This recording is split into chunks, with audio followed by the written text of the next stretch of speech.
ये extra hot and most talented लड़का अपने इस हॉट वीडियो में आप सबका हॉट वेलकम करता है। वीडियो में आए हैं तो चाय पकौड़े खाकर जाइएगा। पकौड़े बस फ्राई हो ही रहे हैं, तब तक आप सब ब्रश कर लें। गाइस हुआ ये कि रोज मैं इतनी सुबह नहीं उठता था जितना आज उठा हूँ, क्योंकि गार्डनिंग में 171 काम बाकी हैं। अभी तो सूरज भी नहीं निकला। एक तो ये सूरज मेरी हॉटनेस से पहले से ही जलता था। अब आज जब उसे पता चलेगा कि मैं उससे पहले उठ गया तब तो वो एकदम जल भुन जाएगा। यकीन मानिए मैं इतना काला नहीं था, ये सूरज मुझसे जलता है, इसीलिए मुझ पर एक्स्ट्रा सनलाइट फेंक फेंक कर मुझे काला कर देता है। तो चलिए काम की बात करते हैं। 3-4 दिन से गार्डन में झाड़ू नहीं दिया गया है, तो सबसे पहले मैं झाड़ू लगाकर फ्लोर साफ कर रहा हूँ। वो बात अलग है कि अभी थोड़ी देर बाद मैं ही इसे वापस गंदा भी कर दूंगा। आज मैं गार्डन में बहुत सारा काम करने वाला हूँ। विंटर में मैंने कुछ परमानेंट प्लांट्स लाए थे जो कब से ग्रो बैग में ही है, जिन्हें आज मैं रिपोर्ट कर ही दूंगा। उसके बाद डेजी जो कि विंटर का फ्लावरिंग प्लांट है और अब वो किसी काम का नहीं है, उसे निकाल फेंकूंगा। उसके बाद एरिका पाम जो लगभग 3 महीने से गमले के बाहर तड़प रहा है, उसे आज मैं एक हॉट गमला गिफ्ट करूंगा। साथ ही साथ आप सबसे गप्पे भी लड़ाऊंगा। एंड डोंट वरी, इस वीडियो में मैं आप सब पर भी अपनी टैलेंट का थोड़ा थोड़ा छिड़काव कर ही दूंगा। और मेरे खानदान की उस इच्छाधारी नागिन के बारे में मुझे क्या पता चला है वो भी मैं आपको बताऊंगा। वैसे तो मैंने पहले आप लोगों को बताया था कि मेरा खानदान नागलोक है। यहाँ आपको नाग वंश की एक से एक नागिन मिल जाएंगी। इनके कारनामे शेषा और महक से भी ज्यादा खतरनाक होते हैं। वो बात अलग है कि इन सारे नाग नागिनों का सरदार मैं ही हूँ। पर यकीन मानिए आज तक मैंने बिना वजह के किसी को नहीं डसा। डसने की जरूरत ही नहीं पड़ती, मेरे छूने से ही लोग मर जाते हैं। आप सबको इस वीडियो में मेरा टेरेस गार्डन देखकर ऐसा लग रहा होगा कि सब कुछ तो ठीक है, कहाँ कोई काम है। तो रुको जरा, सब्र करो। बस झाड़ू कंप्लीट करके मैं आपको कान पकड़कर सारे काम दिखाता हूँ। ये नया झाड़ू मैं अपने गार्डन के लिए खरीद कर लाया हूँ, पर मुझे पता है जैसे ही मेरे घर का झाड़ू छोटा हो जाएगा, मेरे घर वाले सियाने लोग अपनी झाड़ू लाकर यहाँ रख देंगे और इस बड़े वाले झाड़ू को लेकर चले जाएंगे। एक नंबर के लालची लोग हैं सब के सब। बस पूरे घर में एक मैं ही हूँ, सीधा साधा भोला भाला मासूम सा। तो चलिए अब ये देखिए काम नंबर 1। अगर आप समझदार हैं तो आप हमेशा मेरे वीडियोस देखते ही होंगे, तो आपको याद होगा कि गमले की कमी हो जाने की वजह से मैंने विंटर के कुछ प्लांट्स को इस बड़े मोर पंखी यानी थूजा के गमले में लगा दिया था। जी हाँ, पर्दे के पीछे थूजा ही है। एक्चुअली ये थूजा नहीं थूजी है, बहुत शर्मीली है, इसीलिए इसे डेजी से पर्दा कर दिया था। सबसे पहले मैं नेक्स्ट विंटर के लिए डेजी के कुछ सीड्स कलेक्ट कर लूंगा। वैसे तो मेरे पास डेजी के और भी कई गमले हैं, पर ये सबसे बड़े गमले का फूल है, मतलब इसके सीड्स ज्यादा अच्छी क्वालिटी के होंगे। बड़े गमले में होने की वजह से ये डेजी के पौधे भी ज्यादा बड़े हो गए हैं। सीली वालों की लैंग्वेज में कहूँ तो ये बौरा गए हैं। इनके रूट्स बहुत डीप चले गए हैं, जिन्हें निकालने में बहुत मेहनत लग रहा है। काश मेरे पास नागमणि होती। नागमणि तो मेरे ही खानदान के किसी इच्छाधारी नागिन आंटी के पास है, उनका पता तो मैं लगा कर रहूंगा और नागमणि उनसे छीन लूंगा। तो मैंने डेजी के सारे बूढ़े पौधे निकाल दिए हैं। अब आप थूजा प्लांट को देख सकते हैं। सुनकर आपको आश्चर्य होगा, पर मैं 2-2.5 महीने के बाद थूजा के दर्शन कर रहा हूँ। डेजी ने इसे गमले के पीछे ऐसा छुपा दिया था कि मैं देख ही नहीं पाता था। अब यहाँ देखिए, यहाँ पर 2 गमलों में डेजी लगा है। इसे विंटर में ग्रो किया था मैंने। इसमें ऊपर के स्टेम तो सूख रहे हैं, पर इसमें नीचे की तरफ से न्यू ग्रोथ दिख रहा है। तो मैं इस पौधे पर एक्सपेरिमेंट करने जा रहा हूँ। मैं कटर से इसके ऊपर के सारे स्टेम्स काट दूंगा, फिर देखता हूँ शायद इसके नीचे से पौधा फिर से घना हो जाए और स्पेशल केयर के साथ समर में भी फ्लावरिंग कर दे। गाइज मेरा गला एकदम खराब है, मैं रिकॉर्ड भी नहीं कर पा रहा हूँ। मेरे गले में बहुत दर्द भी हो रहा है, पर फिर भी मुझे रिकॉर्ड करना पड़ रहा है। समर से याद आया, गर्मियों में हम छत पर सोते हैं, तो इस बार मैंने सोचा है कि पूर्णिमा की रात में मैं जाकर अपने खानदान के हर एक घर पर नजर रखूंगा। मैंने सुना है कि इच्छाधारी नागिन पूर्णिमा की रात में नागमणि उगलती है, तो जिस भी घर से तेज रोशनी निकलेगी मैं समझ जाऊंगा वो इच्छाधारी नागिन उसी घर में है। बस एक बार मुझे पता चल जाए कि वो मेरे खानदान की इच्छाधारी नागिन आंटी कौन है जो इंसानी शक्ल में हम सबसे रोज मिलती है। एक बार उनकी सच्चाई मुझे पता चल जाए, फिर नागमणि तो मैं उनसे छीन कर रहूंगा और फिर उस नागमणि की शक्ति से मैं अपने सारे दोस्तों में थोड़ा थोड़ा दिमाग बुद्धि भर दूंगा और अपने सारे सब्सक्राइबर्स को भी थोड़ा थोड़ा टैलेंटेड बना दूंगा। मुझे पता है कि आप लोगों में टैलेंट की भारी कमी है। मुझे ये भी पता है कि आप सब रोज यही दुआ करते हैं कि ए ऊपर वाले हमें भी शहबाज की तरह टैलेंटेड बना दे, पर ऐसा कुछ नहीं होने वाला। अब इस हॉट गमले को देखिए और अब इस गमले में लगे इस पौधे को। एक्चुअली ये इतना बड़ा हो गया कि मुझे समझ नहीं आता कि मैं इसे पौधा कहूँ या पेड़। अम्मी हमेशा कहती है कि बड़े बड़े पेड़ पर चुड़ैलों का वास होता है, इसीलिए मैं इसे ज्यादा बड़ा नहीं होने देता। कहीं इस पर भी कोई चुड़ैल रहने लगी तो फालतू में रिस्क क्यों लूं। अब इस एरिका पाम के पौधे को देखिए। आज से लगभग 3 महीने पहले एक तूफान आया था जिसने इस एरिका पाम के घर को उजाड़ दिया था। मेरा मतलब है कि तूफान में एरिका पाम का गमला गिरकर टूट गया, तब से ये बिना गमले के ऐसे ही पड़ा है, जिस वजह से यू कैन सी इट्स हालत। तो फाइनली आज मैं उस बड़े से पौधे से उसका गमला उधार मांगकर उसमें एरिका पाम लगा दूंगा। अगर आप मिडिल क्लास फैमिली से हैं तो आपने अपनी मम्मी या आसपास के कई आंटियों को ये कहते सुना होगा कि तुम्हें क्या पता घर को कैसे मैनेज किया जाता है, कितना मुश्किल होता है इतने पैसे में घर चलाना, इधर का उधर करना पड़ता है। तो गाइज आज मैं पूरी दुनिया को ये कहना चाहता हूँ कि आपको क्या पता कितना मुश्किल होता है गार्डन को मैनेज करना। इसका गमला उसको देना पड़ता है और उसका गमला उसको देना पड़ता है। अब इस बड़े पेड़ की कटाई छड़ाई कर देता हूँ। एक्चुअली ये प्लांट बहुत हार्डी होता है और बहुत ही तेजी से ग्रो करता है। सच कहूँ तो इससे तेजी से ग्रो होने वाला प्लांट मैंने आज तक नहीं देखा। मैं अभी इसकी कटिंग नहीं करने वाला था। मैंने सोचा था था कि शादी से 10-15 दिन पहले मैं इसकी कटिंग कर दूंगा ताकि सही टाइम पर ये हरा भरा दिखने लगे, पर हाथ में कटर हो तो मुझसे रहा ना गया। कटर चलाने में मुझे बहुत मजा आता है। चलिए अब गमले से इसे बाहर निकालते हैं। कितना शरीफ पौधा है, देखिए कैसे सारी मिट्टी को पकड़कर है ताकि फ्लोर गंदा ना हो। एरिका पाम की भी कटाई छटाई कर दिया है मैंने। इसका सोइल मिक्सचर मैंने कैमरा ऑफ करके बना दिया था ताकि वीडियो ज्यादा लंबा ना हो। अब मैं इसके ड्रेनेज होल को सूती बोरे से कवर कर दूंगा। मेरी आपी हमेशा मुझसे कहती थी कि पॉट में पानी डालने पर उनका पूरा फ्लोर मिट्टी मिट्टी हो जाता है। जब उन्होंने वीडियो में मुझे सूती बोरे का इस्तेमाल करते देखा तो उन्हें ये आइडिया बहुत पसंद आया। आई होप नेक्स्ट टाइम से आप ही भी ऐसा ही करें। सच में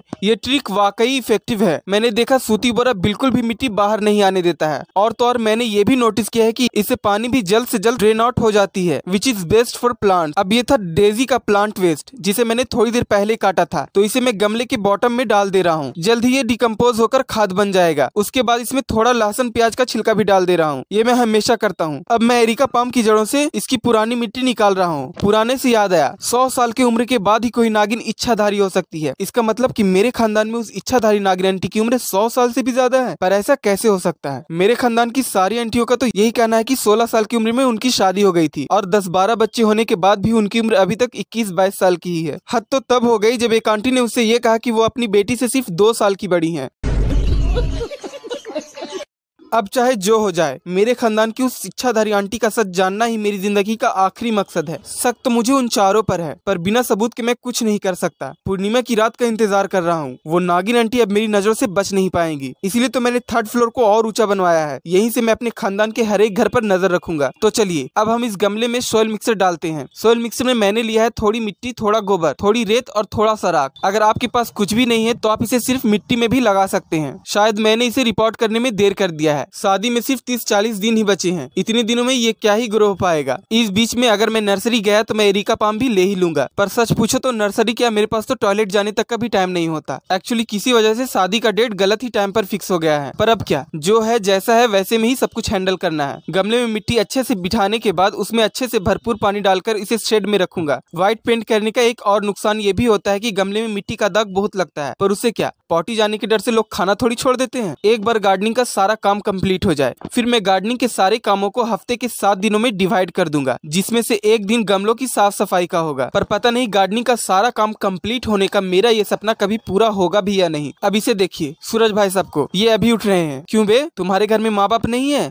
वो तुम्हें डांटते नहीं? इतनी लेट तक कोई सोता है? कामचोर। तो मैंने सुबह उठकर कितना काम कर दिया। एक तुम हो, पक्का देर रात तक मोबाइल चला रहा होगा। मेरी बिड्डी वाली भाभी की बराबरी करता है। देखना तुम्हारे चेहरे पर भी डार्क सर्कल आ जाएंगे, फिर तुम्हें भी भाभी की तरह आईपैड की जरूरत पड़ेगी। चलो अब उठी गए हो तो जाकर मुंह हाथ धो लो। तब तक मैं व्यूअर्स को अपना गार्डन दिखाता हूँ। आप सब मोरपंख का पौधा देखिए। मुझे लग रहा है ये बढ़ने के बजाय और छोटा होता जा रहा है। उसके बगल में ये ब्लैक एरेंथेमम और उसके बाद फाइकस और टिकोमा और ये गुंडागर्दी करते तीनों बोगनविलिया। मैंने इनसे साफ कहा था कि ज्यादा इधर उधर स्टेम्स मत फेंकना, पर ये कहते हैं कि अपुन का दिल जिधर जिधर जाने का करेगा अपुन उधर जाएगा। अक्खा मोहब्बतपुर मुझे नहीं रोक सकता। रुको तुम लोग, कटर आ गया है मेरे पास। निकालता हूँ मैं तुम लोगों की सारी गुंडागर्दी। मेरा नेक्स्ट काम है नर्सरी से लाए पौधों को लगाना। तो इसके लिए सबसे पहले मैं गमलों का इंतजाम कर रहा हूँ। पहला गमला 3rd फ्लोर पर से खाली करके लाया हूँ, जिसमें मिर्च का पौधा लगा था। अब मैं विंटर के कुछ प्लांट्स वाले गमलों को भी खाली करने वाला हूँ। तो चलो एक एक को खोज खोज कर निकालता हूँ। ध्यान से खोजने पर मुझे कई खाली गमले मिल गए। Thank God. मैं झूठ में ही रो रहा था। खोजने पर 8-10 तो गमले मिल ही गए, जिनमें से कुछ तो विंटर के फ्लावरिंग प्लांट्स वाले गमले हैं, तो कुछ गमलों में परमानेंट प्लांट्स थे जो अब नहीं रहे। डालिया के 4 गमले हैं जो अभी फ्लावरिंग कर रहे हैं, पर मुझे अब उन्हें गमलों से निकालना होगा। डालिया विंटर का पौधा है और एक ही बल्ब से हर साल ग्रो हो सकता है, इसलिए मैं चारों डालिया के बल्ब को एक ही गमले में कर दूंगा। इनमें से ज्यादातर गमले वही मिट्टी के 10 साल पुराने गमले हैं जो बुरी तरह से टूटे हुए थे, जिन्हें मैंने रिपेयर करके हॉट बनाया है। वीडियो मेरे चैनल पर अपलोड है, आप उसे देख सकते हैं। क्या कहा, नहीं देखोगे? अच्छा, मैं बंगाल आते जाते रहता हूँ। फिर ये मत कहना कि शहबाज ने ये कैसा काला जादू कर दिया है कि पेट में गैस हो रहा है। ऐसा भालोवाची करूंगा ना कि कोई इनो काम नहीं आएगा। पूछ लो आकर चोमू से। 1 हफ्ते तक पॉटी बंद थी उसकी। बड़ी बड़ी डायनो के साथ उठना बैठना है मेरा। डोंट टेक मी इन हल्के। गमले का इंतजाम तो हो गया है, अब नर्सरी से लाए प्लांट्स को इकट्ठा करते हैं। मुझे क्रोटॉन्स बहुत पसंद है। एक्चुअली मुझे कलरफुल लीव्स वाला हर पौधा बहुत ज्यादा पसंद आता है। फूलों वाले पौधे बाद में, पहले ऑर्नामेंटल प्लांट्स। अम्मी हमेशा कहती है जो खूबसूरती फूलों में है वो शो प्लांट्स में कहाँ, पर मैं अम्मी की इस बात से बिल्कुल भी एग्री नहीं करता, because I love show plant more than flowering plants. इनमें 4 क्रोटॉन के प्लांट्स है, एक पाइन ट्री है, एक कॉपर लीव्स, एक हेज प्लांट। मैं टोटल 4 डिफरेंट कलर के गौदी भी लेकर आया था। ये सारे प्लांट प्लांट्स में एक साथ विंटर में लेकर आया था, जिन्हें आज तक गमले में नहीं लगा पाया। बस आप इसी बात से मेरे बिजी होने का अंदाजा लगा सकते हैं। ये वाला पौधा बिजी लिजी का है, इसे आपने मेरे शॉर्ट्स में देखा होगा। इसने ग्रो बैग में ही भर भर के फ्लावरिंग किए हैं। मेरी उम्मीदों से ज्यादा अच्छा निकला, पर गुलदाउदी ने तो मेरा पूरा मूड ऑफ कर दिया है। 4 में से 3 गुलदाउदी मर गए। एक्चुअली सब 3-4 दिन पहले तक जिंदा थे, पर कल परसों में तेज बारिश हुई तो बारिश के पानी से 3 मर गए, क्योंकि पौधे बहुत छोटे थे। चलो कोई बात नहीं, जो बचे हैं उन्हें आज गमलों में लगा देता हूँ। तो अब देख रहे हैं ये है मेरे टोटल प्लांट्स। जी नहीं, अभी भी और प्लांट्स हैं जिन्हें मैं वीडियो बनाते वक्त खोजना भूल गया था। एक्चुअली मैं अम्मी के डर से नए पौधों को गमले के खोपचे में छुपा देता हूँ। ये देखिए, मेरे पास इतने खाली गमले बराबर उतने न्यू प्लांट्स हैं। खाली से याद आया, बेचारे मेरे दोस्त एकदम खाली, मतलब कुछ है ही नहीं। ऊपर वाला फ्लोर एकदम खाली है उनका। ऊपर वाला फ्लोर मतलब दिमाग। देखो, जिनका दिमाग एकदम खाली है उनके लिए तो मुझे कोई चिंता नहीं होती, पर जिनके दिमाग में भूसा भरा है उनके लिए मुझे बहुत चिंता होती है। अब आप सोच रहे होंगे ऐसा क्यों? एक्चुअली गर्मी का सीजन चल रहा है और तेज धूप से अक्सर भूसे में आग लग जाती है।